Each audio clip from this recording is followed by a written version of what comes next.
ദിവ്യാത്മാക്കൾക്കെല്ലാം വിനീതമായ നമസ്കാരം. മനുഷ്യൻ പണമുണ്ടായാൽ എന്തും ആകാം എന്ന ധാരണയാണ് ഇന്നുള്ളത്. പണമില്ലെങ്കിൽ പിണം എന്ന് പറയുന്നത് പോലെ പണമാണ് സർവസ്വമായിരിക്കുന്നത്. പണത്തിന് വേണ്ടി എന്തും ചെയ്യാൻ മടിക്കാത്ത ഒരു മനസ്സാണ് ഇന്ന് മനുഷ്യൻ്റേത്. സത്യവും ധർമ്മവും നീതിയും എല്ലാം പണത്തിന് മുമ്പിൽ പറന്നു പോകുന്നു. അതിനാൽ ഒരു കവി അതിനെക്കുറിച്ച് പറയുന്നതൊന്ന് കേൾക്കൂ. അർത്ഥം കിട്ടും കാര്യമെന്നോ കണ്ടാൽ കത്തിയെടുത്തു കഴുത്തറുത്തിയിടും. അർത്ഥവാനും പഠിപ്പോനും മറ്റു മർത്യന്മ ചെയ്വതിൽ എന്തൊരാശ്ചര്യം. അർത്ഥം കിട്ടും കാര്യം എന്നോ കണ്ടാൽ പൈസ കിട്ടുന്ന കാര്യമാണ് എങ്കിൽ എന്തും ചെയ്യാൻ മടിക്കാത്തവരാണ് ഇന്നത്തെ മനുഷ്യർ. അർത്ഥം കിട്ടും കാര്യം എന്നോ കണ്ടാൽ കത്തിയെടുത്തു കഴുത്തറുത്തിയിടും. ആരെ വേണമെങ്കിലും അർത്ഥം കിട്ടും, സമ്പത്ത് കിട്ടും എന്ന് വരികിൽ കൊല്ലാൻ ഒരു മടിയുമില്ല. പക്ഷേ ഒന്നോർക്കുന്നുണ്ടോ, ഓരോ മനുഷ്യനും ഈ ലോകത്തിൽ ജീവിക്കാനാണ് ആഗ്രഹിക്കുന്നത്. എന്തിനു വേണ്ടിയാണ് ജീവിക്കുന്നത്? തൻ്റെ കർമ്മവാസനകൾ അനുഭവിച്ച് തീരാൻ വേണ്ടി. തൻ്റെ കർമ്മവാസനകൾ അനുഭവിച്ച് തീരുമ്പോൾ അത് മറ്റുള്ളവർക്ക് ദ്രോഹം ആവാത്ത വിധത്തിൽ ആയിരിക്കണം.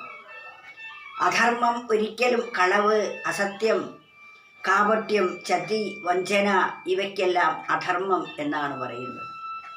മനുഷ്യരാകുമ്പോൾ ഈ അധർമ്മത്തെ എല്ലാം ഇല്ലാതെയാക്കി ധർമ്മിഷ്ഠരായി ജീവിക്കാൻ സാധിക്കുന്നതാണ്. എന്നാൽ മനുഷ്യർക്ക് തന്ന ബുദ്ധി അതിനുപയോഗിക്കുന്നില്ലെങ്കിൽ അവരുടെ മനുഷ്യ കോലം തന്നെ നഷ്ടമാകുന്നതാണ്. അവർക്ക് പിന്നീട് മനുഷ്യജന്മം തന്നെ കിട്ടിയെന്ന് വരില്ല. മനുഷ്യേതരമായ പക്ഷി, പശു, കൃമികീടാദികളായി അടുത്ത ശരീരത്തിൽ വന്ന് പാകപ്പെട്ടതിന് ശേഷമേ മർത്യ ശരീരം തരികയുള്ളൂ. നമ്മളൊക്കെ എത്രയോ ശരീരങ്ങളിൽ കൂടി പാകപ്പെട്ടതിന് ശേഷമാണ് ഇന്നത്തെ ഈ മനുഷ്യ ശരീരത്തിൽ വന്നിരിക്കുന്നത്. അതിനപ്പുറം മനുഷ്യനായാലും പോരാ, മുമുക്ഷുത്വം, താൻ ആരാണെന്ന പരമസത്യം അറിയാനുള്ള ഒരു ജിജ്ഞാസ, അതിനാണ് മോക്ഷം എന്ന് പറയുന്നത്. മോക്ഷം എന്നാൽ തൻ്റെ യഥാർത്ഥ സ്വരൂപം എന്താണെന്ന് അറിയലാണ്. ഇപ്പോൾ നാം നമ്മുടെ സ്വരൂപത്തെ മറന്നു നാം ഈ ദേഹമാണെന്ന് തെറ്റിദ്ധരിച്ചിരിക്കുന്നു.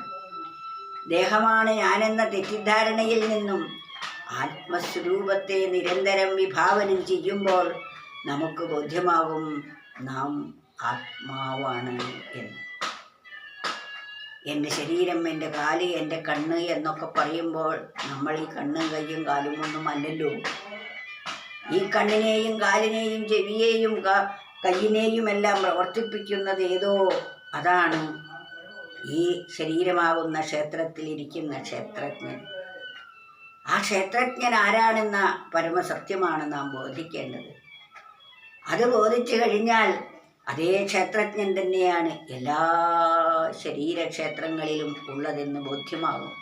പിന്നെ എങ്ങനെ നമുക്ക് മറ്റൊരാളെ കൊല്ലാൻ സാധിക്കും? എന്നെ ഞാൻ ഒരിക്കലും കൊല്ലുകയില്ലല്ലോ, എന്നെ ഞാൻ ഒരിക്കലും വേദനിപ്പിക്കാൻ ഇഷ്ടപ്പെടുകയില്ല, ഞാൻ തന്നെയാണ് എല്ലാത്തിലും എന്ന ബോധമുണ്ടാകുമ്പോൾ അഹിംസ നമ്മുടെ സ്വഭാവമാകുന്നു. ആ അഹിംസയ്ക്ക് പകരം ഹിംസ ചെയ്യുമ്പോൾ നാം പരമ നീചന്മാരായിത്തീരുകയാണ് ചെയ്യുന്നത്. എന്നാൽ അതിൽ നിന്നും ഉദ്ധരിക്കപ്പെട്ടില്ലെങ്കിൽ നാം വീണ്ടും വീണ്ടും പതിതരായി പോവുക തന്നെ ചെയ്യും. അർത്ഥം കിട്ടും കാര്യമെന്നു കണ്ടാൽ കത്തിയെടുത്തു കഴുത്തറുത്തിയിടും. അർത്ഥവാനും പഠിപ്പോനും മറ്റും മർത്യന്മാർ ചെയ്യുവതിൽ എന്തൊരാശ്ചര്യം. അർത്ഥവാനും സമ്പത്തുള്ളവർ പോലും വീണ്ടും സമ്പത്തിന് വേണ്ടി എന്ത് ക്രൂരകൃത്യം ചെയ്യാനും മടിക്കുകയില്ല.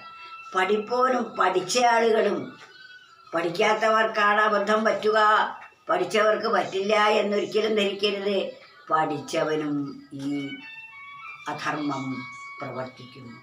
അർത്ഥവാനും പഠിപ്പോനും ഇതെല്ലാം ഈ ക്രൂരകൃത്യങ്ങൾ ചെയ്യാൻ തയ്യാറാകുന്നു. ഇതിൽ നിന്ന് വിട്ടുനിൽക്കാൻ മനുഷ്യന് മാത്രമേ സാധിക്കുകയുള്ളൂ. അർത്ഥം കിട്ടും കാര്യം എന്നു കണ്ടാൽ കത്തിയെടുത്തു കഴുത്തറുത്തിടും. അർത്ഥവാനും പഠിപ്പോനും മറ്റു മർത്യന്മാർ ചെയ്യുവതും എന്തൊരാശ്ചര്യം.